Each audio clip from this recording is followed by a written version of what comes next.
Agora a gente sai aqui do Brasil e vai para as eleições dos Estados Unidos, porque o presidente Joe Biden votou antecipadamente em Delaware. Quem tem os detalhes sobre esse pleito americano é o nosso enviado especial, Eliseu Caetano. E aí, Eliseu, quanto tempo, hein? Bem-vindo aqui ao 3 em 1, que bom falar contigo. Seguimos mais uma vez firmes e fortes aí nessas eleições americanas. E tu tá com a gente. Salve, salve, Evandro. Muito boa tarde para você e para todo mundo que acompanha o 3 em 1. Antes de mais nada, uma alegria estar de volta batendo essa bola com você aqui agora na nossa querida Jovem Pan News. Estou muito feliz com essa volta e a gente já começa falando sobre as eleições presidenciais americanas, uma das mais importantes do mundo, se não a mais importante. Não à toa os analistas políticos por aqui dizem que essa eleição de 2024 é a mais acirrada, a mais disputada dos últimos tempos na história recente dos Estados Unidos, viu? A gente vai estar aqui cobrindo tudo de pertinho, direto de Washington, da capital americana, para a programação da Jovem Pan News e, claro, aqui para o nosso 3 em 1. Agora vamos falar das agendas, né? De Joe Biden, o atual comandante do país, que está aí na reta final de tempo dele à frente da Casa Branca, e também, claro, de Donald Trump, o candidato republicano, e Kamala Harris, a candidata democrata, que, aliás, entrou no lugar de Joe Biden no dia 21 de julho, né? Vamos começar com o atual comandante dos Estados Unidos. Joe Biden votou hoje. Para quem não sabe, aqui nos Estados Unidos o voto não é obrigatório e você também pode fazer ele antecipadamente. Até o momento, 43 milhões de americanos já enviaram seus votos via correio. Não foi o caso de Joe Biden. O atual presidente do país foi até um centro de votação lá em Wilmington, em Delaware, cidade onde mora, onde tem residência oficial. Foi ainda há pouco, viu? Já no final da manhã dessa segunda-feira. E votou. A gente acha que ele votou em Kamala Harris, que afinal de contas é a atual vice-presidente do país e a candidata que tem recebido, pelo menos publicamente, o apoio do atual comandante dos Estados Unidos.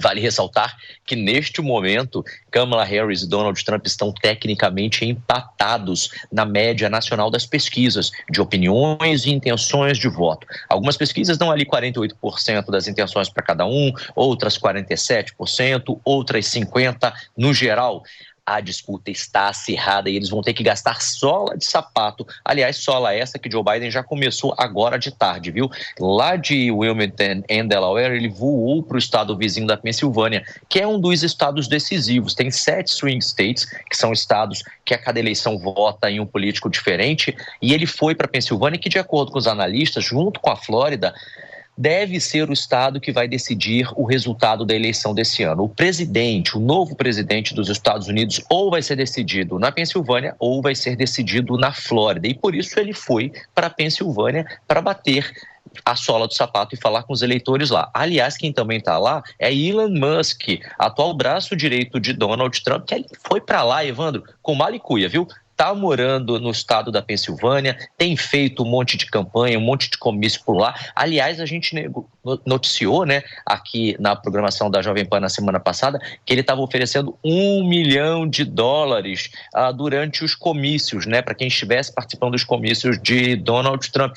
Saiu agora uma decisão da Justiça, a Procuradora-Geral do Estado da Pensilvânia decidiu que ele precisa parar com isso agora, que configura a compra de votos, que ele pode responder, inclusive, criminalmente por isso. Estamos aí aguardando as informações para tentar entender melhor o que pode acontecer com Elon Musk e se vai acontecer alguma coisa com ele, que é o bilionário, dono da Tesla, dono do antigo Twitter, né, o atual X. Agora vamos para o final de semana de Donald Trump, porque ele participou de um comício no icônico Madison Square Garden, um dos estádios mais importantes do mundo, que fica no coração de Manhattan, levou milhares de pessoas até o estádio, arrastou literalmente uma multidão para lá e não à toa ele escolheu o Madison Square Garden para essa reta final de campanha, né? A eleição aqui vai acontecer no próximo dia 5 de novembro. Tudo porque lá, Evandro, em Nova York, ele tem a pior taxa de aceitação de toda a carreira dele. Apesar de já ter morado lá e de ter conseguido se eleger por lá diversas vezes, na eleição passada, em 2020, ele teve uma média de aceitação de 15% apenas. uma taxa considerada por ele, pelos analistas políticos, pelas equipes de campanha muito baixa, não é verdade? E aí ele tem focado bastante nesse estado que também é importante. E daí aconteceu o inesperado. Eles convidaram uma pessoa, um ator, né, para fazer uma espécie de stand-up comedy lá, um show de comédia, né, durante o comício de ontem lá no Madison Square Garden. E o rapaz fez umas piadas aí envolvendo negros, envolvendo latinos, falou até dos imigrantes porto-riquenhos, que na verdade nem são imigrantes, já que Porto Rico faz parte do território americano. Colocou o Donald Trump numa sinuca de bico. Os analistas aqui estão tentando entender o que Donald Trump vai fazer para sair dessa. Mas cedo ele falou, olha, eu não compactuo, aquilo foi uma brincadeira, foi um humor que talvez tenha sido mal compreendido, mal entendido, mas alguns analistas, aqueles com visão democrata, é claro, estão dizendo que isso pode fazer com que Kamala Harris ganhe uns votinhos. E aí, esses votinhos, meu amigo, minha amiga que acompanha o 3 em 1, é que podem fazer toda a diferença, porque esses mesmos analistas, tanto de esquerda quanto de direita aqui nos Estados Unidos, estão analisando o seguinte: essa eleição vai ser decidida por pouquíssimos votos. A gente está dizendo algo em torno de 5 até 10 mil votos. Isso aí é um bairro aqui nos Estados Unidos. Ou seja, vai ser com coração acelerado, vai ser voto a voto, e qualquer deslize nesse momento pode prejudicar um ou outro e, portanto, deve ser evitado. O Donald Trump também levou algumas pessoas importantes para lá, como o Tucker Carlson, que é jornalista aqui, bem famoso nos Estados Unidos. Ele também levou o CEO do UFC, o Dana White, e fez duras críticas aí diretas ao presidente Joe Biden, também a Kamala Harris. Ele abordou temas sensíveis e apelou aí para o público conservador votar nele. Segundo Donald Trump, os Estados Unidos podem entrar aí numa espiral para baixo e se tornar um lixo frente à humanidade. Já Kamala Harris manteve o fim de semana uma agenda intensa, voltada para o fortalecimento dos direitos civis e também do apoio a minorias. Temas que ela tem batido na tecla, porque como ela não é muito conhecida da classe média americana, né, em geral o americano não conhece ela. Ela foi uma vice-presidente um tanto quanto apagada por aqui, então ela precisa correr atrás do tempo perdido. Joe Biden não à toa tem feito campanha para ela e também, claro, fortes nomes da política. Ontem, por exemplo, ela contou com ninguém mais, ninguém menos que Michelle Obama, ex-primeira-dama do país e que faz um trabalho aqui muito próximo de comunidades, especialmente as mais pobres e as negras do país, né? Nesse fim de semana, vários eventos destacaram a trajetória da Kamala Harris, não à toa os vídeos dela, inclusive de campanha política na TV, também estão no mesmo pacote, né? Tentando aumentar o apelo dela em estados indecisos, destacando trajetória, compromissos, com causas sociais, incluindo aí a reforma da justiça e o bem-estar social. A Câmara tem batido também muito aí no foco de questões de justiça e igualdade. Ela está visando atrair eleitores que buscam mudanças em temas sociais cruciais, sensíveis e, claro, também tentando consolidar o apoio de grupos de base para o Partido Democrata. Com um pouco menos aí de um mês para as eleições, os candidatos estão, portanto, Evandro, intensificando as suas campanhas, buscando atrair segmentos específicos do eleitorado americano e lutando com as armas que tem. E a gente vai seguir daqui da capital americana acompanhando tudo, viu, Evandro? Eu volto ao longo da programação da nossa Jovem Pan News para ir atualizando tudo aquilo que está acontecendo, tanto dos bastidores do poder, porque a gente gosta de saber o que os políticos estão pensando, como eles estão se movimentando e, claro, trazendo os dados também para que a gente analise essa corrida, que é uma das mais importantes dos últimos tempos. Eu volto com você. Muito obrigado, Eliseu. Um grande abraço para você. Seja muito bem-vindo aqui ao nosso 3 em 1 e a gente vai trazer essa cobertura completa com o nosso amigo Eliseu lá direto dos Estados Unidos. 4 horas e 36 minutos. O pessoal da rádio vai para um rápido intervalo. Daqui a pouco eu espero vocês. Ô, seu Fábio Piperno, as manchetes que a gente viu hoje em jornais do mundo inteiro foram justamente a repercussão sobre essa participação desse humorista aí no comício de Donald Trump, o que todas as manchetes chamaram de um comício, uma participação extremamente racista. Como é que você avalia isso para a campanha nesse momento? Bom, claro que é uma péssima notícia para Donald Trump. E veja, aqui no Brasil, aqui na eleição para a Prefeitura de São Paulo, eu criticava muito os cérebros da campanha do PSOL que organizaram aquele evento lá em que cantaram o hino nacional com linguagem neutra. Agora, isso que fizeram aqui em São Paulo é café muito pequeno se comparado a essa desastrosa exibição aí desse pseudo-humorista, um vigarista, para ser mais correto, né? Alguém que realmente não merece nem ser chamado aí de ser humano. De qualquer forma, veja, Trump vai fazer um comício, um evento importante em Nova York, onde ele sabe que vai perder de goleada. No final de semana, a Kamala Harris distribuiu aí um monte de imagens do mega evento dela com a Beyoncé, só que no Texas, onde também, sabe-se, os republicanos vencem.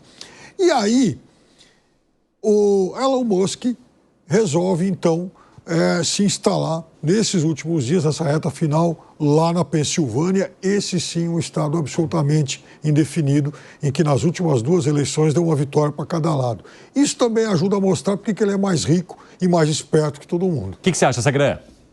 Quando você coloca uma pessoa como um teoricamente humorista para fazer humor, você tem que garantir que o humor seja do agrado de todo mundo. Não pode ser feito humor a partir de caluniar ou agredir pessoas, nenhum tipo de pessoas, e menos ainda quando você aponta uma questão eleitoral em que a presunção de simpatia e de empatia do eleitorado com o candidato, do candidato com o eleitorado, é fundamental para captar o voto.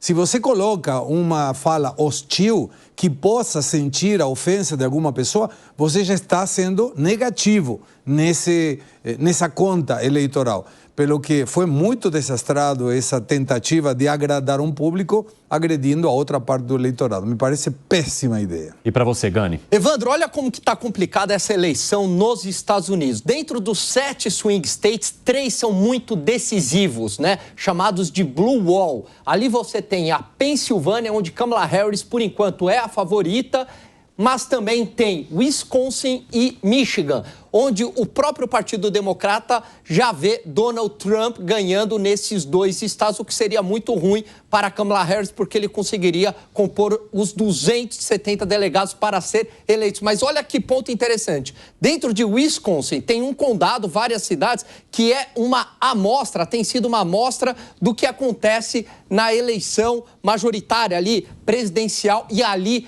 Kamala Harris seria a favorita, então ali seria uma certa proxy da vitória de Kamala Harris. Então, completamente indefinida, mas concordo com o Piperno. Tem que fazer campanha nesses swing states. Agora, Zé Maria Trindade, além das eleições municipais nesse momento, que muitos dizem que servem para ver o que vai acontecer em 2026, muita gente costuma analisar também o resultado das eleições americanas para compreender esse movimento que vai pendulando ali entre esquerda e direita para as eleições nacionais aqui no país. Você acha que tem muita gente de olho na atuação de Donald Trump e de Kamala Harris para ver qual seria o comportamento também desse eleitorado para as nossas eleições lá na frente? Sim, porque esta é uma onda internacional, né? O que está acontecendo aqui no Brasil, esse tipo de campanha pela internet, a tendência da direita sempre vencer, aumentar a sua participação, isso é uma tendência mundial. Eu não me esqueço do dia no Salão Verde, era deputado ainda, Jair Bolsonaro, me disse, olha, Zé Maria, esse resultado lá do Donald Trump vencer me fortalece e me beneficia aqui no Brasil. E não deu outra, né? Então tem tudo a ver. Sobre a campanha lá, qualquer detalhe, como, por exemplo, um discurso mal feito, pode significar derrota ou vitória numa eleição apertada assim, porque trata-se agora de detalhes. Outra situação, é importante esse processo dos Estados Unidos, né, da eleição indireta, porque o grande temor dos americanos era que um grupo grande pudesse dominar a eleição e eleger sempre um presidente. Como aqui no Brasil, juntar Sul e Sudeste, pelo número de eleitores, elegeria, por exemplo, um presidente da República. E a eleição indireta não permite isso, né? Então, é uma eleição diferente, mas é incrível, né? Mesmo sabendo que vai perder, é preciso fazer campanha, sim, naquele setor e naquela área.